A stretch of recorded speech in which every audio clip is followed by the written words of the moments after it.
A very good evening, dear esteemed viewer, and welcome to our today's edition of the Hermeneutics of Culture, Religion, and Politics on ABS Television Channel 2 for Oka, sponsored by COMMUNIO Sanctorum. COMMUNIO Sanctorum, founded by very Reverend Father Professor Bonacristus Umogo Mona Mado, and Kumen fame of instant miracles, the director of Igbo Village and Center for African Civilization, very Reverend Father Professor Bonacristus Umogo, an international professor from the Faculty of Arts, is a Catholic priest of Onitsha Archdiocese. He is a mystic and a seer. He is the man that is nursing the idea of establishing an Igbo and Jesus Christ University, respectively. In our today's edition, I have right here in the studio with me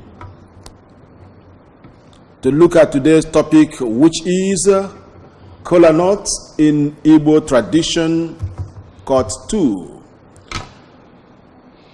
Now, with me here in the studio, for now, Father Bona is not yet here, is Chief Charles Amilo. Chief Charles Amilo is Udobodo, Enuguku na Umunri, the former Commissioner for Information, Culture, and Tourism, and Chief Whip House of Assembly, Old Anambra State. Udobodo Enuguku na Umunri. And I say no. Good day, viewers. Good day, viewers. Imana nde ba so na oji ana asuro Igbo. Mana asochala Igbo. Igbo. Ife anyị na-ekwu ya aka n'Igbo. That's right. Weboli ya na aya amalite ihe gbasara oji a. Enwere ka aya aka esibidi ya. Ma unu nzoro Igbo. Mana mma zoro kene okwu ane. Yes.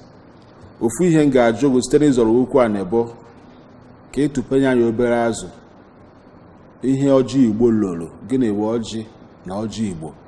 What is Kola Nut and what is Igbo Kola Nut? Ọ na ikwusia ya ka anyị babazie n'ife omimi dị iche iche gbasara ọjị. Kedu ihe ilo bụ ọjị na ọjị Igbo? Ọjị bụkwa na ibe achọpụtara mgbe gboo mgbe tegwere aka. Ndị na-eje ije, ndị na-apụ ije. Apụ ije mgbe ịma na o nwere mgbe ọbịa dị ebe niile, ụzọ niile o nwere nke dị bụ n'otupu ndị ọcha abịa ọkwa ịma. Ọ ụzọ ọkpa a na-aga n'aba ọhịa. So ndị sọjọ na-asa agagidezie wee hụ mkpụrụ osisi dị n'ọbịa dara ada, ọ bụrụ ogbe ọjị nke pụrụ n'ọbịa mgbe anwa. Ha wee gbọ nwaanyị nekata ya maka ba mee ebe atabela obele maka onye egbu ka o gbudebe na nso. Atabezi ya ba n'anya ọwụ na o nyere m ikike ije isi ebe a luo ebe dị ka Makọdị. Mgbe gboo a na-eji ụkwụ jee Sokoto ịga ezu ike. O nwere moto adịra na mgbe moto adịra. So mgbe anwa ka a hụrụ ọjị. O wee bụ na ọjị bụ ọ na-estimulate arụ. Ọ na-estimulate. Wee megide etekwagide. Ndị Igbo wee gorie. Ọwakwa naba nwa chọpụtara ya izi. Kama ba so nọ ndị ije ba chọpụtara ya wee wenetezie nye ma wee baa anya aba niile bụrụ ọjị na-aza tata ma ọjị Hausa, ọjị ugwu Hausa mara ibe bụ ọjị Igbo na ọjị Hausa, kama na ọ nke ahụ ọ na-ata na-agba ịbọ maka na ọ na-aghọtacha anya ọcha anya uhie n'ọnụ onyeri ya aka. Mana ndị be anyị wee bazie anya aba kezie nye n'ụdị ọjị maka ọjị erika. Nke mana one dị na be anyị na-ekwuzi okwu ji egwu okwu tata. Enwere nke a na-akpọ ọjị ibiribi. Ọjị ọ na-abụ ịgbachacha anya ine anya onwere nwanne onwere ọnụkụ onwere akọkwụ na-arụ ya na ọjọọ si ibiribi ka ọ kwara anya ibiribi ewerukie ama na ọ bụrụ nne na ọjị. O wee nwee nke ọzọ na-eso ya na-agba ịbọ. Ndị Igbo be anyị wee kpọọ ya gworo. Ncha osisi na-amịcha aba ncha na-adị n'iche. Osisi anwa na-amịchi o nwere ihe eji eme. Different trees, the structure of the trees that produce these colors individually, they are identifiable in their various grades. Yeah. They are the one na-amịọji ibiribi a na-akpọ ya ventilator, Kola ventilator, Rafia. ịghọta onwe nke a na-akpọ akụmu nke anyị na-ata ata a na-akpọzi ọjị Igbo enwere ọjị nke na-amị ọjị Hausa gbara ịbụọ a na-akpọ ya n'itida wee nwezie nke na-amị akụmulata na-amịzi ọjị nke be anyị na-ebidozie na ịbụọ ma ịtọ wee gbagidezie ruo ebe o jere awagwu ọjị gbara 13 awagwu ya ịma na mmụta dị iche iche nwere ihe a kwuru maka ọjị ihighi ndị mparaga ebe nsiri bịa na-akpọ ya ọjị ogbe ọjị ogbu obodo dị iche iche nwere ka ha si akọwa ya enwere nnukwute ihe omimi ma ama ha ma anyaghị olu na ya dị na ya bụ ọjị. Enwere ụfọdụ mparaga na-asị na ọjị agbara ofu nwere ihe o nwere gbasatara Chineke kpatara eji ha ata ya ata, na ọjị ogbu anaghị enwe oke, ọ naghị enwe nwunye n'ofu ahụ ọ gbara. Enwere ihe omimi dị na ọjị na awara ọjị na-achọ ka awa ọjị ọ bụrụ na okweghị ka awụ ya ọ bụrụ na ọ dị ofu. Enwere ka ihe gbasatara Chineke na ya bụ ọjị. Na ndị nri aka ekwuru ihe ọbụla na ya na ebe anyị na-ebido bụ ọjị gbara ịbọ. Ọjị ahụ gbara ibiribi na emere abụrụ ana na ọ gbara ibiribi ewerie atụ ugie n'azụ obu. Ịma na obu na-enwe azụ ahụ ebe a na-akwasa ụmụ ibe dị spiritual ewerie etu uge n'azụ obu wee chụọrụ ndị mmụọ aja anara ata ya ata. Mmụọ onwe ya anara ata ya ata.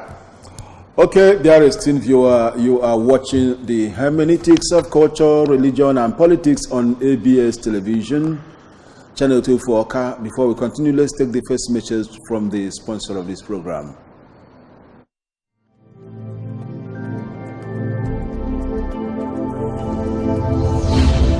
Dear child of God, you are welcomed to Hermeneutics of Religion, Culture and Politics with Very Reverend Father Professor Bonakrisus Umogumuna Mado and Kumen Fame of Instant Miracles, Father Founder and Spiritual Director of COMMUNIO SANCTORUM Ministries International, a supremely intelligent genius of Christ, a thoroughgoing Catholic priest, a professor of philosophy and a respected authority in African and Western metaphysics, logics, theodicy, and mathematical philosophy. Very Reverend Father Professor Bonakrisus Umogumuna Mado is an international professor from the Faculty of Arts, Anambra University, Oka, Director, Igbo Village and Center for African Civilization, UNISIC, the man who is championing the cause of establishing an Igbo University as well as Jesus Christ University. Father Bona is a Catholic priest of Onitsha Archdiocese. He is a seer and a mystic, a polyglot and philanthropist of no mean repute. Come to Very Reverend Father Professor Bonakrisus Umogumuna Mado for warfare prayers, sacred exorcisms, stigmatization, transverbation, bilocation, miraculous transportation, levitation and mystical healings at the sacred ground and miraculous arena of COMMUNIO SANCTORUM of divine apparitions, miracles, testimonies, healings and deliverances. Dear child of God, you are also invited to COMMUNIO SANCTORUM Ministries International on these days as follows. Every Tuesday, consultation from 10 a.m. to 4 p.m. Come for sacramental confession, Most Holy Rosary procession, gospel reading with sermon and homily, devotion to the Sacred Heart of Mary, Angelus administration. Every Thursday, Sacred Communion from 9:30 a.m. to 3:30 p.m. Come for sacramental confessions, Most Holy Rosary procession, Good News Bible reading with sermon and homily, devotion to the Sacred Heart of Jesus and Immaculate Heart of Mary, Angelus administration, as well as the Holy Mass. On Saturdays, Communion of the Saints, 9:30 a.m. to 3:30 p.m. Come for sacramental confession, Most Holy Rosary procession, Gospel reading with sermon and homily, devotion to the Sacred Heart of Jesus and Immaculate Heart of Mary, first Friday/first Saturday, vigil 6 p.m. till dawn. On first Friday, devotion to the Most Sacred Heart of Jesus. First Saturday, devotion to the Immaculate Heart of Mary. Venue, behind Olivia Montage, former Tourist Garden, Agwaka. God bless you. Chief Amilo, ịmana ekwesị ị na-akọwa ọjị ogbu tupu anyị gbaba aka ahịa. Yes. Achọrọ m ịkọwatọpụ ihe gbasara na ọjị agbara ofu ka anyị sikere na ya banye ọjị agbara ịbụa, ọ gbara ịtọ, ọ gbara ịnọ, ọ gbara ise wee ruo na nke 14, 13. ma oke na nwunye dị n'ọjị ahịa na ụbọchị na-anọ dị n'ọjị kọwaa ha nche niile. No, ibe mee bụ na nke anwa na-agba ohu ọjị anwa na-agba ibiribi onwere ile onwere ikwu onwere ibe ọjị anwa gbara ibiribi ibe a na-eme ya wee ewerekwu ya atụ oge n'azụ obu ibe a na-atụbiri n'azụ obu na ka ndị mmụọ were mee gịnị ya taa ya ndị mmụọ ka ka mmụọ were taa maka na ọ bụrụ na ọ chọrọ ka mmadụ taa anya ndị nọ ebe ahụ a na-awari ya na ọ ya agbado ebo ọ abụzi ka o mee ọgba ebo ịghọta so na wee bụrụ onye anwa wee na ndị anwa wetara ihe na ha jidie. So there is everything allusion to the spiritual that Nojia with spiritual something o ji kwụrụ so ya ọ chọrọ ka ata ya and amaghị ma nwoke amaghị ma nwere nwoke nwere nwaanyị and chukwu na onwe ya na-agba afa ya ma agbachukwu nwoke ya ma ọjị ịma na ọjị nweche ebe dị na ya mgbe anyị akọwazi ababazi ya na ebe ọ na-eto wee luo ịhụ na ọjị ibe dị na ya nwoke na-adị ya nwaanyị na-adị ya ọ na-adịcha na ọjị gawa n'iru. So ibe nne m ji agwa ya na nke gbara ibiribi atụghị onye asịba were na ọjị unu taa onye ọbụla onye nwe ụlọ agbakiri ibe a na chọba ọjị ọzọ maka ọ ya asịrịrị ndị bịa bie nnọọ maka na ndị Igbo nwere ndị no group in the world reverse Kola not as the Igbo race. If you come to a man's house and he fails to produce Kola to you, even if he brings a full pot of ofe egusi with ndiji and everything therein, nobody, when I finish eating that and I walk out, I'll tell people, which means I wasn't welcome in his house. So the first welcome you tell somebody who walks into your place is to provide Kola nut. And with that Kola nut, you say all the prayers that were being said by our forefathers before the white man came. You take that Kola nut which was provided. You look at it, you see that it has what lobes. You call lobes. It has its own lobes. That it is not Ibiribi again. If somebody provides Oji Ibiribi 3 times in his house, the people who are there will ask him to go and bring something else. Oh, yeah, you what all quiet, men as uno. A wedge of other. A top 3 Oji Ibiribi. You will take a bar of Oji Ibiribi. Oh, the one you order that 3 times. In the normal Kola nut, once you bring the normal Kola nut, the one with, if you bring the one with 2 lobes, which is what we call Ojiboro, we don't use it to say our native prayers, to invoke our own gods. Because look, before the white man came, any titled man in Igbo land will wake up in the morning, enter his obi, take a Kola nut, raise it to the heaven. You see, we knew heaven was there. We knew heaven was there. We started worshiping God before even the arrival of the white man. We take Kola nut and say, Chiuku. Chiuku means Almighty God. Chiuku. Chiuku, Chineke, God the Creator. Chineke. Gbara tawology ta na agụ ụbọchị agụ ọnụ ezigbo ụbọchị tata ụbọchị ọma we invoke the gods to come and preside over our affairs with Kola nut.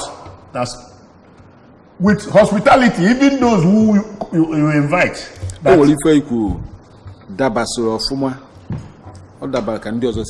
Yes.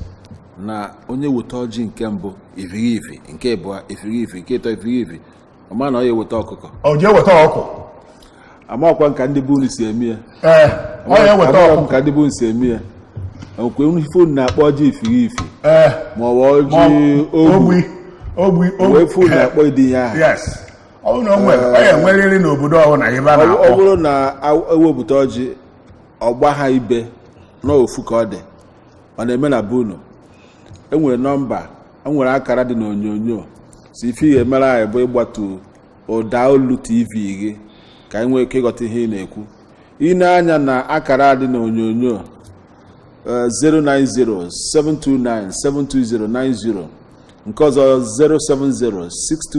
070-627-24192 ị na-efe anya nke ọ bụla ị chọrọ were ya kpọọ anyị gwakana anyị ka o si eme na bunu ọkwa omenala Igbo ka anyị na-azọ maka obodo enweghị omenala na n'isi ọgwụgo onye na-akpọ anyị hello nna kedu afa gị na ebe isi akpọ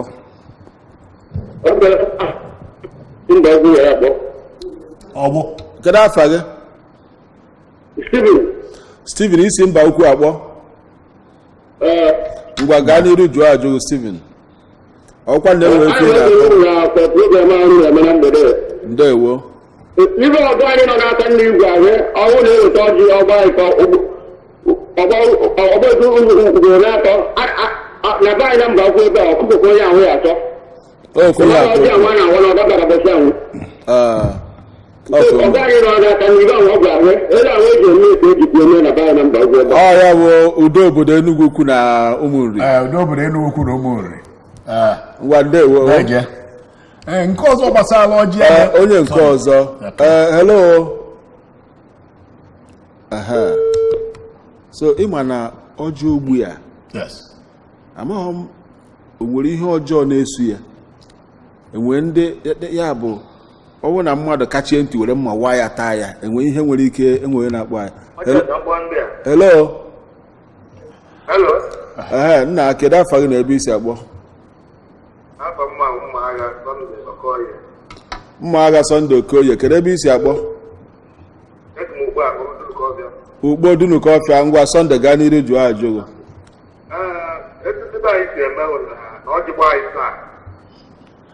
abara na nke gbalịsa ị akpọkwa ọzọ Sunday anyị na-ekwugodo maka nke gbalị anyị na-ekwu maka nke gbalị so ohu ọjị gbalị so ohu ọjị ibiribi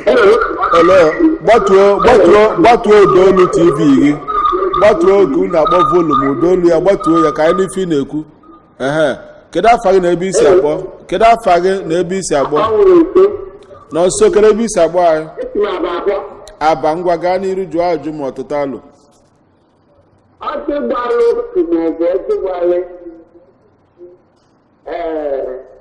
ọjị ogbu ọjị gbara ibiribi yes ọjị dịka mekọ ya ndị okenye si na ọjị a na-aga mmadụ wa ọgụ otu gbakwa ọzọ ọwụtakwa ọzọ gwa ọgwụgwọ otu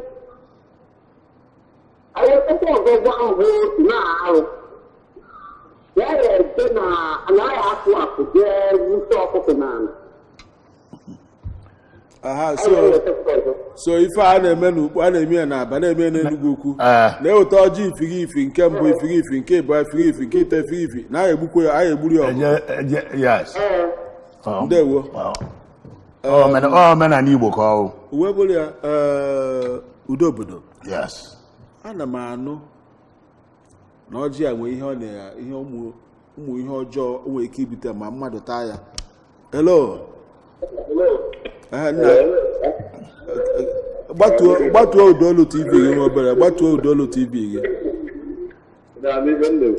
ngwa kwubezie kedu afa gị ka ebe isi akpọ John Nsugbe ngwa gaa n'iru nna John jụọ ajụjụ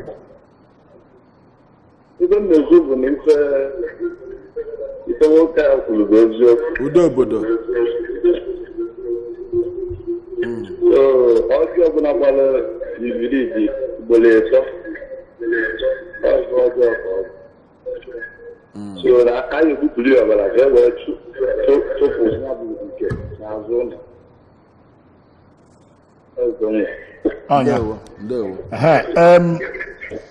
ewee bịa na nke ọzọ maka ọjị ya ewee bịa na nke ọzọ ọhịa anwa nwụtazi ọkụ anwa ọyazi eweta ọjị mbọsị anwa o wetere ọkụkụ egbene ejegbuo ọyazi eweta ọjị maka ibe na-ebenụ eme ebele na-aga ewezie nye na ọkụkụ anwa akọbago ibe mere n'ọjị agabazi ya. Hello.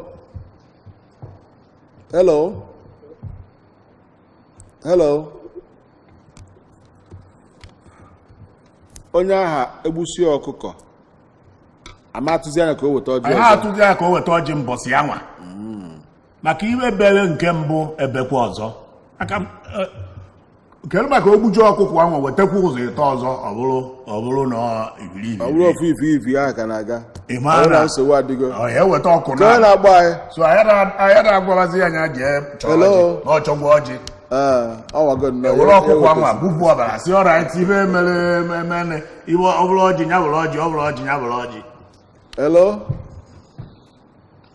Hello. Mgbede ọma, kedu aha gị na ebe isi akpọ?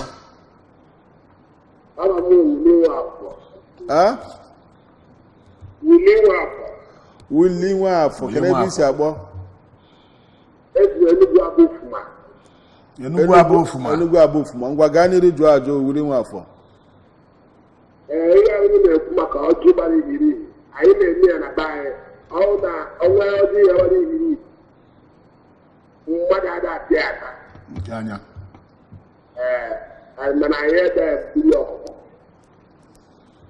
mana onye weta ya na bụ unu o jee weta nke mbụ ọ bụ ifirifi weta nke ịbụ ifirifi nke ịtọ ifirifi ife ọ na-alụ mere kedu ibe anyị emezi ma o mee ya ugboro ịtọ na ebe ọ chọrọ inye unu ọjị ọ dị ya n'obu ka onye ndị bịa ọjị o weta nke mbụ ọgba ifirifi weta nke ịbụ ọgba anyị atụgbo ya alụ inwe ike ma ihe ya asa na ya gata iwe jọ do ka ya na-abụ na ọ ya ta bụ okwu ibe maka na ndị Igbo niile ọ dịkawara iche iche kama na ikekwa ọbụrụ nke ka ajụdara from ndị okenye. Okay, you are watching Hermeneutics of Religion, Culture and Politics on ABS Television, Channel 2 for Oka.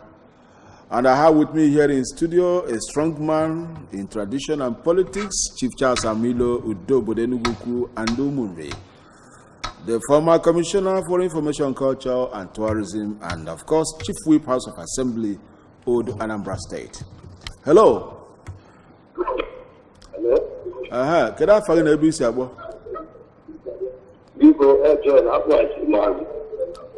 John. Ndị mmadụ ka esi awụ ọjị.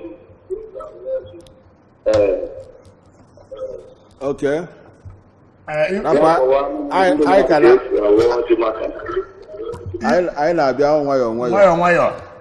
Ibe ezi nchọrọ ịkọwakwa ọzọ ibe nchọ nwere ibe nchọrọ itinye na ndị mmadụ mara ọ bụrụ na ọjị bi na ọjị na onwe ya ịma na ekwuru n'okwu maka ukwu ọjị ka ọjị si abịa maka nke mbụ ọ bụrụ mmadụ niile na-akụ ọjị ọ bụrụ mmadụ niile na-eje aghọta ọjị ma ọ na-eje atụtụta ọjị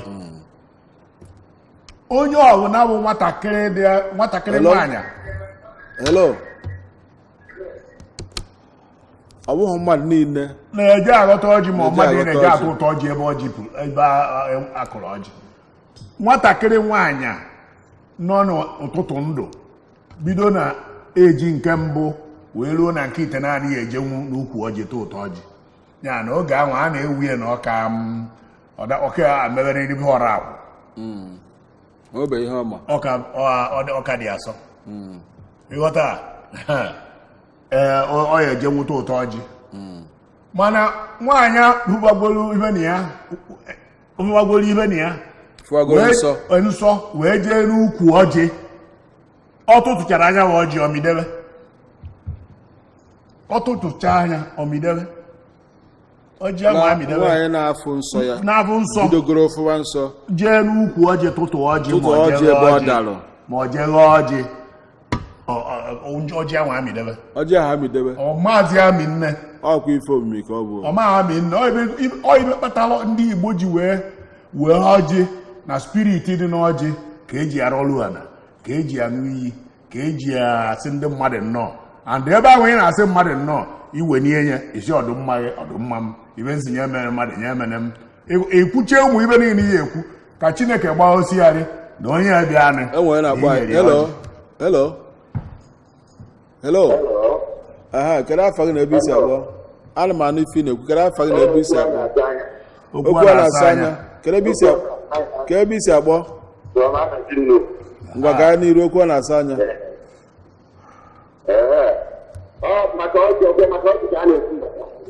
ọ maka ọjị na ife ikpeazụ o kwuru obo na nwaanyị ọbụla bidoro fụwa nsọ ya jee tụọ ụta ọjị n'ukwu ọjị ebe ọjị dara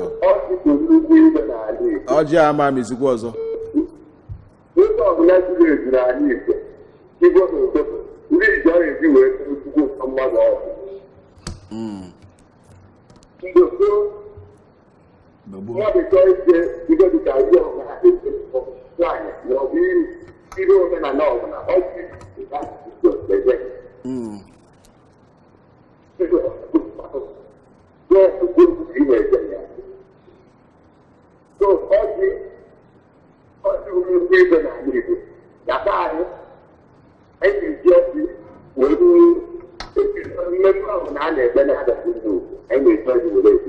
eziokwu hello good evening sir. aha good evening nwanne m kedu afọ gị na ebe isi akpọ aha m Benson Okoye ka ụmụ onye ụka Ufuma Benson Okoye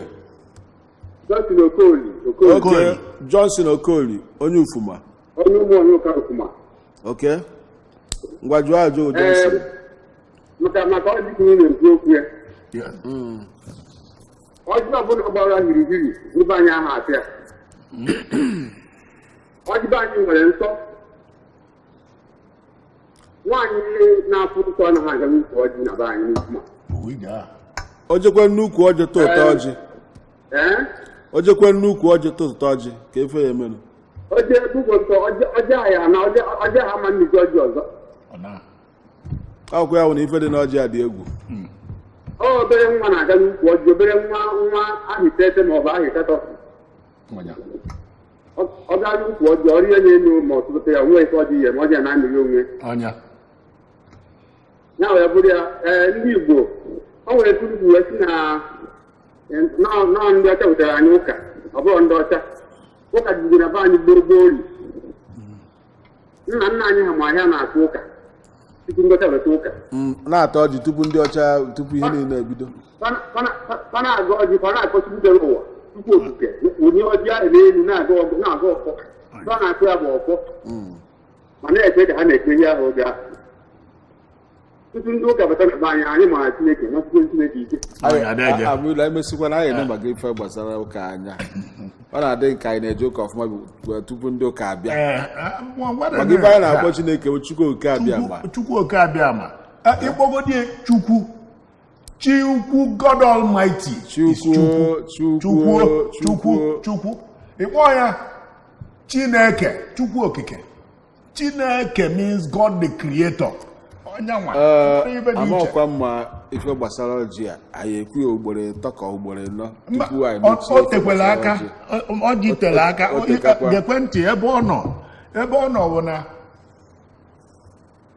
anyị ekwu ibe gbasara oji ahụ awagide ọjị wa ọjị ọgba ịsa wee gabazịa ekechie ya dobe enwere nkọwa inyere maka mbido ọjị enwere onye ọzọ na-enye nkọwa na nna anyị okwu nri nna anyị okwu bụ nri eri na o nwere ebe o jefere ụzọ na-akpagharị n'ime ọfịa ọ maazị ebe ọ esipụta agụụ wee gụrụ ya o wee na-achọ mkpụrụ osisi ọ ya ata ọ na-ata mkpụrụ osisi dị iche iche agụụ ahụ maka na-agụ ya n'ọzi mgbe ọ fụrụ ọjị ya were ọjị taa asị na ahụ were mee jim n'ebe afọ ka afọ ọjị si bịa amara ọkwa from a branch of knowledge. Yes, ofu ije a ibe nkọwa debe no sojourners ndị na-apụ ije ma ọ bụ ndị erizigara ya ebe ya eje ma ọ iri n'onwe nọ n'ime ọbịa ka o jegide ya bụ ya atazi anya o wee bụ na ibe ha na-akpọ o wee nye ya ikike ịma na ọjị na-ịtacha ọjị wee gụwa akwụkwọ ịgụ ka anya arụ ya ụlọ aghara ibu ike ara agwụgwọ dịka etinye pọmpụ ama ibe bụ pọmpụ ama dị n'ime ya biko gakere n'iru Ọjị agba ịbụ agba ịtọ gba ịnọ gba ise. Kọwara ka na-ewere nwayọ nwayọ na-agbada maka oge na fa agwụ. Ọjị gba ịbụọ na be anyị n'ala Igbo ejiri ya eme ihe omenala. Anyị atakwa ya ata mana ejiri ya eme ihe omenala. Ịta anya ọhụrụ mebiri ana mana ejiri ya eme ihe omenala. Adị n'anya ọjị gbara ịbụọ oke anara adị ya. Ọjị gbara ịbụọ nwaanyị na-abụ ịnya nwara anya wa ọjị hụ na nwaanyị na-abụ. So iwu megidere na ọjị gbaa ịbụọ na nwaanyị. Ịgbara ịbụọ ebe a na nwaanyị na-abụ. Amụile isikwe udo obodo ịpịa nke bụ pịa nke bụ. Ọgba ịtọ ọ bụrụ oke ịtọ ọ bụrụ ya ka eji akpụ ya ikenga. Ọgba ịtọ oke ịtọ ikenga ọjị. Ọgba ịbụọ na-abụ nwaanyị na-abụ. Ọgba ịtọ ha nchara nwoke ewekpọ ya ọjị ikenga. Kọwakana ọjị ikenga ọfụma. Ọjị ikenga o miri emi. A na-ekwu onye ya echi echichi na be unu ebe a na-azụ eze. I wee weta ọjị ekwuo na onye ewee weta ikenga ọjị. Eweta ikenga ọjị edobe ikenga ọjị ewee sị kedu ibe ọsị na agha nke nọ nke ya. Iwe wee nyawa ọjị jee n'ilo na obube nwoke nwa na-azọ nya bụ ihe ọ ya echi echi. Iwedala ọjị ya gbara ịtọ ịnyawa anya ịga n'ihe ya enu ọ daa na mbala bie pụ ịtọ chere a n'iru n'elu mmadụ niile akwarapụ ọma na ọnya ka ikenga mara ọmụ ya onye ọzọ ya razụ onye ọzọkata ya ọtọ na ya. Ife omi dị n'ọjị erika. Orika ọjị hụrụ ọjị gbaa ịbụọ nwaanyị ọgba ịtọ nwoke nwaanyị nọ na nsoje n'ukwu ọjị tọ ụtọ ọjị ana. Ọjị gbaa ịtọ agha na onye na-achọ ibe igwe ha nchachewe ịtọ ihu n'elu ama na omego. And eji ekpe ekpele ọjị ekpele niile eji ọjị ekpe a na-ewu ya maka na onye wetara ọjị na-awụ ya wee na-ekwu ibe nsi nye mene mmadụ nye mene m oluru ala olu mmadụ ajụ ilo a na-aga enye aka. Ara gị onye ahụ aka nke a doro anya maka okwu jọgo mejọ mana ọjị gbakwa na-enọ. Ọjị gbaa ịnọ abịa na-anọ nọ n'izu na-anọ nwoke na-aba adị ya nwaanyị na-aba adị ya. Ọ bụ iwu na ọ ga-awere nwoke na-abụ nwaanyị na-abụ. O nwere nete ọ nwoke na-abụ nwaanyị na-abụ maka eke ya awọ nkwọ. So ọjị ezinụlọ. Ọjị zuru ezinụlọ. Ọgba ise ọ bụrụ ụbara aka ọ bụrụ na ị na-achọ ime gwọ ọjị ọgba ise mbọsị ọhụrụ na ịchọba vootu ịbatabe mmadụ ọwụwa ọjị mbọsị ahụ ibido okwu ya vootu ịba be mmadụ ise ba na-awa ọjị ọ na-agbara gị ise ma a na vootu akagbo nke ndị ọzọ atụwa onye ọya aka. Ọbụrụ ibe niile dịcha na ọ dịcha kama na ọ na ịgbagoda ibe a na-akpụ ya wụ ụbara aka ịma aka ọrụ aka ise dị ibe ọgba ise iwee baa 1 2 3 4 5 6 houses ọgba ise mazial na ịgbara mbọ votu ya aka na abụ ije ahụ. Okay, dear esteemed viewer, you are watching Hermeneutics of Religion, Culture and Politics on ABS Television, Channel 24 Oka. And I have with me here a strong man, Chief Charles Amilo Dobode Nuguku and Omunwe, the former Commissioner for Information, Culture and Tourism, and of course, Chief Whip, House of Assembly, Old Anambra State.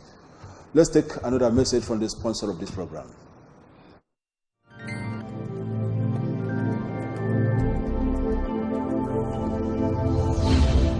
Dear child of God, you are welcomed to Hermeneutics of Religion, Culture and Politics with Very Reverend Father Professor Bonakrisus Umogumuna Mado and Kumen Fame of Instant Miracles, Father Founder and Spiritual Director of COMMUNIO SANCTORUM Ministries International, a supremely intelligent genius of Christ, a thoroughgoing Catholic priest, a professor of philosophy and a respected authority in African and Western metaphysics, logics, theodicy, and mathematical philosophy. Very Reverend Father Professor Bonakrisus Umogumuna Mado is an international professor from the Faculty of Arts, Nnamdi Azikiwe University, Oka, Director, Igbo Village and Center for African Civilization, UNISIC, the man who is championing the cause of establishing an Igbo University as well as Jesus Christ University. Father Bona is a Catholic priest of Onitsha Archdiocese. He is a seer and a mystic, a polyglot and philanthropist of no mean repute, come to Very Reverend Father Professor Bonakisu Sumogumwana Mado for warfare prayers, sacred exorcisms, stigmatization, transverbation,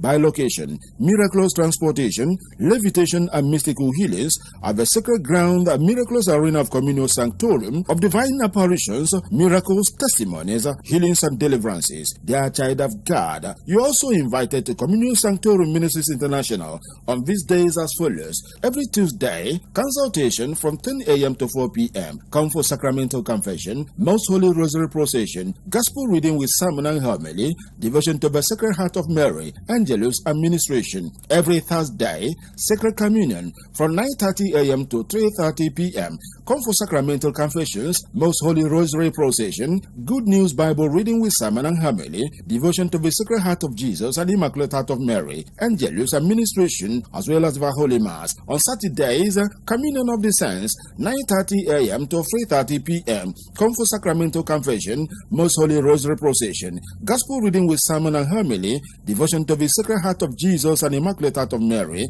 First Friday/First Saturday, Vigil 6 p.m. till dawn. On First Friday, devotion to the Most Sacred Heart of Jesus. First Saturday, devotion to the Immaculate Heart of Mary. Venue behind Olivia Montage, former Tourist Garden, Agwaka. God bless you.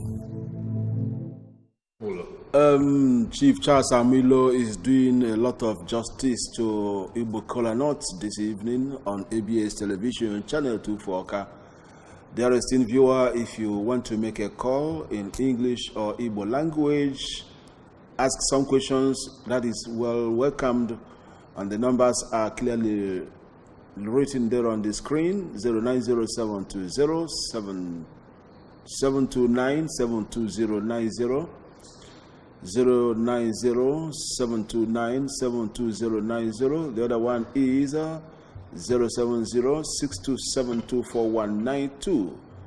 Ọ bụ na ị chọrọ ịjụ ajụjụ n'ife gbasalụ ọjị na omenala Igbo, odogwu na ebe anyị za ajụjụ. Hello. Hello. Hello. Network na agba mgba. Hello. Ịma na njem anyị nọ na kịta abụ ịkọwago ọjị ogbe. Hello. Kedu afa gị na ebe isi akpọ nna?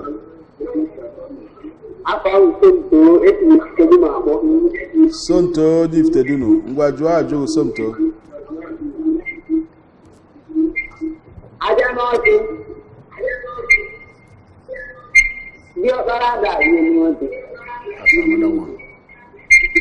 And the one I be quite you also well again solution. You can go. You are that you know the not that you know. Why am I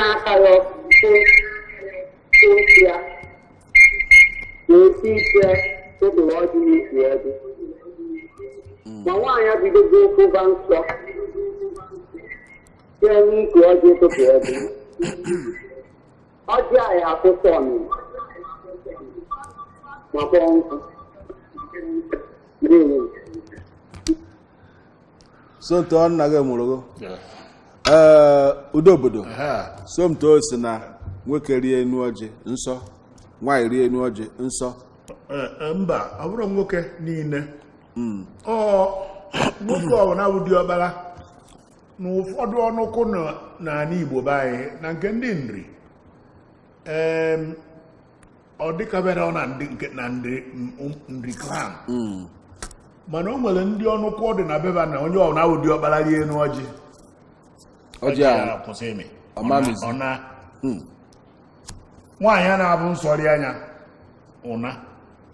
Nwaanyị na-arịbu enu chacha dị. Nwaanyị na-aba anụ kata ejegọrọ ọjị jele n'afịa ma ọ bụ na ị mara ogodo n'ori ka na ọ mana na o jere ana dị a.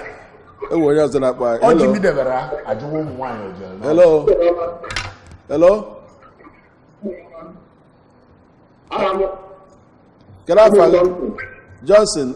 Johnson kpọrọ. Okay, Johnson n'Ọka. Yeah. Ngwa Jojo Johnson from Oka. Omenala njikọrọ ndị Igbo. Ọjị omenala njikọrọ ndị Igbo. Ama m na nwoke Thompson. Okay, Thompson. Okay, Thompson. Ọjị omenala njikọrọ ndị Igbo. Ọjị Ikenga. Enwere ọjị obi, nwa ọjị Ikenga. Nwa ọjị anya na ụzọ anọ, nwa ọjị ọba.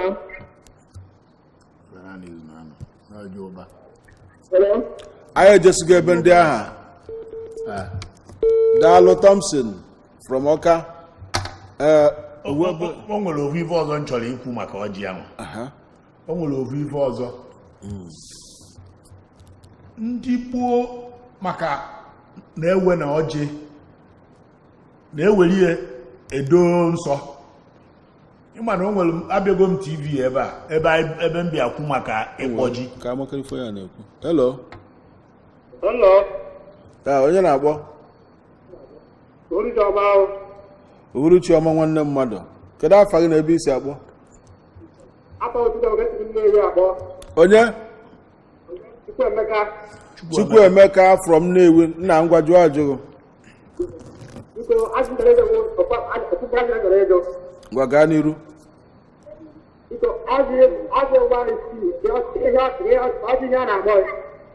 Ọjị gịnị? Ọjị gbaa isii. Ọjị gbara ise na ọjị gbara isii wụbara aka. Ọjị gbara isii na-eweta ọjị ọmụmụ. Isii bụ ọjị ọmụmụ. Ọ bụrụ na ọ gbazie isaa na omenala ndị nri edobie ekechie ya na mewere akwụkwọ ogirisi kechie ya dobe jee weta ọkụkụ weta mbaji gbuo wee sụọ nri.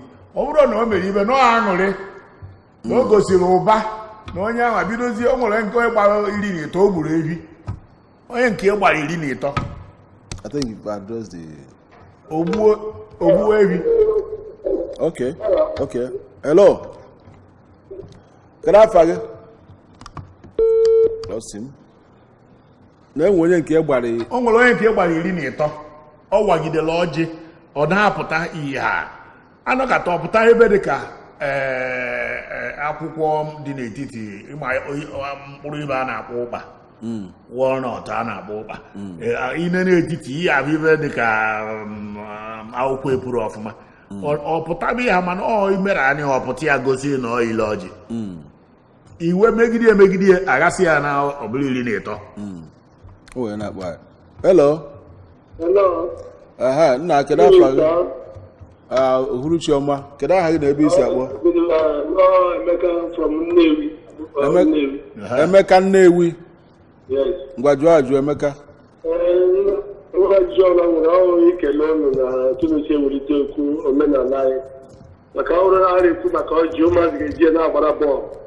Ezeta ọnụ uche ekwu ekita na nsọpụrụ ụmụazị na-amazigwe ihe a na-akụzi agwabụ nna ha mbụ. Ọzọ anyị enweghị redio steshọn ma TV steshọn na-akọwara ihe karịa anyị bie. Asị m Chukwu gozie unu n'aha Jizọs. Amen. Gọzikwazi gị ndewo. O nwere ofu ife dị n'ọjị nchọrọ ịlụtụ aka. N'omenala Igbo anyị na-ewe na onye na-anọrọrịcha Chineke nso bụ onye tọnarịcha n'arọ. The oldest man in the place na-anọrọrịcha Chineke nso n'ala Igbo, omenala Igbo. Eweta ọjị ebe mmadụ niile nọ enene kedu onye bụ okenye bụ narịcha okenye ebe anwa ewere ọjị nye esi ama gịnị ya waa maka ibe onye eji ekwu ya bụ na ibe eji nyebi enye bụ na ekpere ọwụ na okpere ọhụ ọwụ na ọ gọrọ na Chineke ya anụ ya ọsịsọ. Mana enwere ebe nchọ ka anyị banye ugbu a anyị zasị onye anyị banye na ya maka ihe anyị kwuru ya letara m ya. Hello.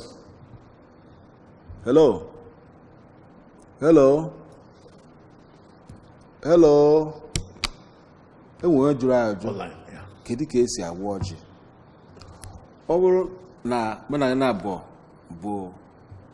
ofu Enugu ukwu ofu onye mba abịa nọ na be m ka ị bịalụ iwuru onye Enugu ukwu enwekwa ụmụnna ndị ọzọ adịghị dị ka mmadụ ise enwekwa onye obodo ọzọ bịa nọ nwunye m eburu ọjị nsị aja ebute m ọjị weta ọjị na afere bịa bunye m. Hello.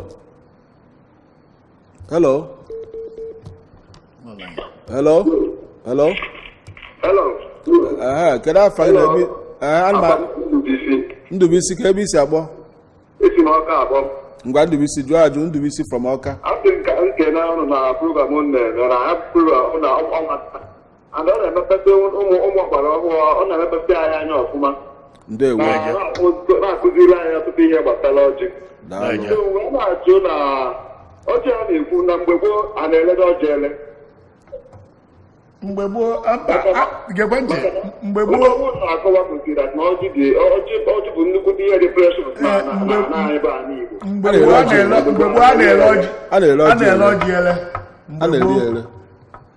A na-ele ọjị ele mgbe gboo maka na onye ọzọ na-awa ọ na bie o nwere ike o nwere ọjị pụ na nke ya ọ nọ na bie onye nwe obere onye afọ sisi ji egotere ya ọjị na anọ afọ now half of 1 penny then ọjị afọ ọjị na anọ ka anyị achịbatara ya.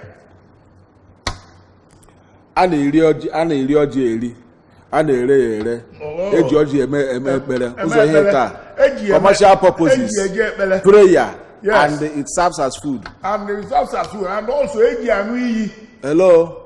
Eji aṅụ iyi. Kedu afọ gị na ebe isi agba? Uruchi ọma nwanne mmadụ, kedu afọ gị na ebe isi agba anyị? Ozuome na n'Igbo.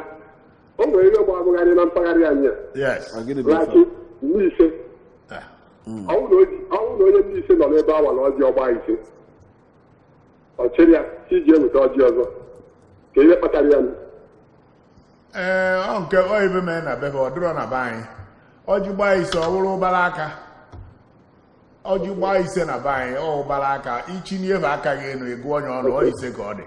Abịazi bere aka bịa na bere aka gị na ọ gbara ise na aka mkpụrụ aka gị gbara ise owu aka gị wediri elu ise dị ya. Mba ụrọ na-eme n'ala Igbo. Ihe mere n'ọgbọ ọ bụghị omenala Igbo. Ọ bụrụ omenala Igbo ya na-eji ibe ofu obodo kwuru ka ba mebe. Ọjị gbaa ise ihe ọ pụtara bụ ọjị ọmụmụ n'obodo adịgo mma. Nna anyị ukwu a n'ebe a sị na ọ gbaa ise ọ bụrụ ụbara aka.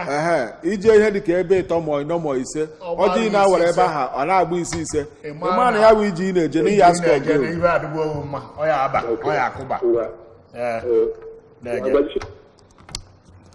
Okay, dear esteemed viewer, you are watching Hermeneutics of Religion, Culture and Politics on ABS Television, Channel 2 for Oka. At this juncture, let's take the last message from the sponsor of this program.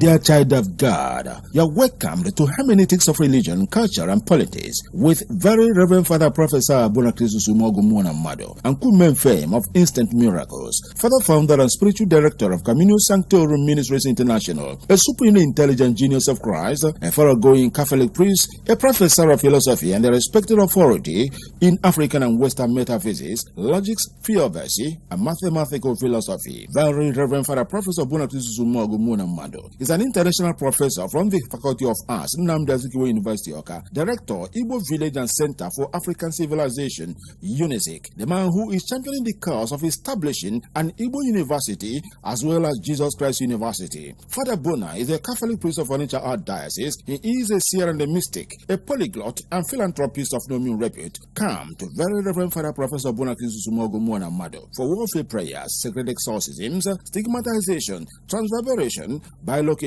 miraculous transportation, levitation, and mystical healings at the sacred ground, a miraculous arena of COMMUNIO SANCTORUM, of divine apparitions, miracles, testimonies, healings, and deliverances. Dear child of God, you are also invited to COMMUNIO SANCTORUM Ministries International on these days as follows. Every Tuesday, consultation from 10 a.m. to 4 p.m. Come for sacramental confession, Most Holy Rosary Procession, Gospel reading with sermon and homily, devotion to the Sacred Heart of Mary, Angelus, administration. Every Thursday, Sacred Communion from 9:30 a.m. to 3:30 p.m. Come for sacramental confessions, Most Holy Rosary Procession, Good News Bible reading with Simon and Hamily, devotion to the Sacred Heart of Jesus and Immaculate Heart of Mary, Angelus administration, as well as the Holy Mass. On Saturdays, Communion of the Saints, 9:30 a.m. to 3:30 p.m. Come for sacramental confession, Most Holy Rosary Procession, Gospel reading with Simon and Hamily, devotion to the Sacred Heart of Jesus and Immaculate Heart of Mary,